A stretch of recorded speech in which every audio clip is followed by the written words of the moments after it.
joins us this week with the bearded dragon. Yes, we had plans for something else, but they were shedding. The snake was shedding. And so what does that mean? You can't transport them when they're in that process? Imagine, so when they grow by shedding, and so basically all of their skin comes off. Yeah. So you really wouldn't want to be touched if all of your skin was coming No, off. I was going to say, is it uncomfortable for them? Does it hurt? Yeah. So we leave them alone, and it's very exhausting as well, because it's, again, that's how they grow, it's how they replenish themselves. So afterwards, they're usually pretty hungry. And, so we leave them go. Okay, and so that's the snake. So we got the bearded dragon today. This yes. is Stanley.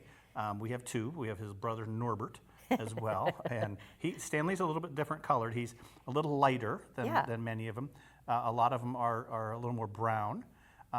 They're an Australian species. And it's funny, many of the animals that are referred to as dragons are found in Australia. There's other types of dragons, water dragons and all kinds of things. And I think it's their English heritage. Oh, interesting. That's where they came from. Yeah. Does the color difference mean anything? Nope, not necessarily. They sometimes they don't change their color like chameleons do. Right. But oftentimes it's reflective of their habitats, because they really want to blend into the kind of arid areas that they live in. Right. And they want to look like a rock, basically. Right, They exactly. flatten themselves out and do that.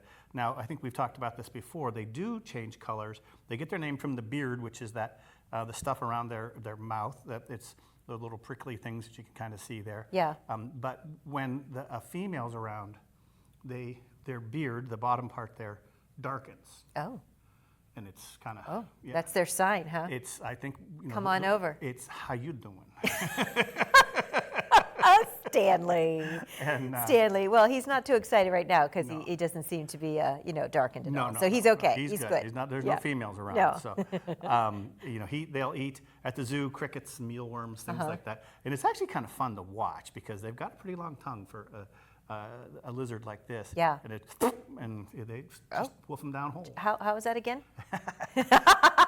You're gonna make me make the noise, aren't you? Speaking of noise, I'm always so intrigued with their ears on the side of their heads there. It's a huge hole. It is, yeah.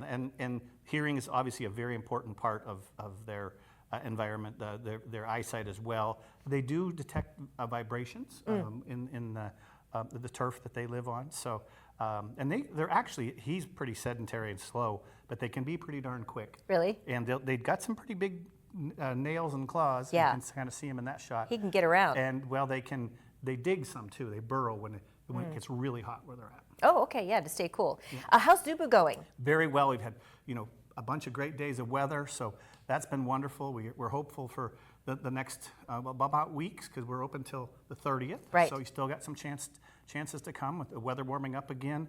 Have had lots of little kids in really fun costumes, which we really enjoy. Yeah. So we've had a lot of fun, and I think people are enjoying it. Yeah, too. it looks great. I've seen a lot of pictures from folks that have gone, and the decorations and stuff look great. It looks like the kids are all having just a blast. So it continues through this weekend, and then every day next week through Friday? Yeah, through 30th, so it would be through Wednesday, right? Through Wednesday. Okay, and you don't do it Halloween or the night after. Yeah, so you've got a few more days, and again, once I keep repeating this, get your tickets online. Yeah. You can download them right to your phone, or you can print them out if you want. It really does save you a lot of time. It does, yeah. Do you still have to stand in line to get in No, if you you have can your blow tickets? right past that line, Yeah, so which you is don't have to always a buy nice tickets. advantage. Yep. Yeah, Zubu is such an annual favorite every year. Do you know how long you've been doing Zubu? 35. This is our 35th year. 35th year, yeah. I've been there for all of them. Yeah. Let's not start calculating, No, right? no. How long have you been with the zoo? Come on, toss the number out Just there. over 40 years. Wow, congratulations. But I was 6 when I started. You were okay, well that makes perfect sense. Thanks, Scott, for bringing in Stanley. We love our feature creatures every week, and your segment is going to come to an end here when we wrap up. Will you be in next week? We might do one more. You might do one more. Yep. Okay, well stay tuned. And check out the Erie Zoo. Again, if you're going to Zubu, get your tickets early. It's just so much easier for you when you do that. Appreciate it. Sure thing.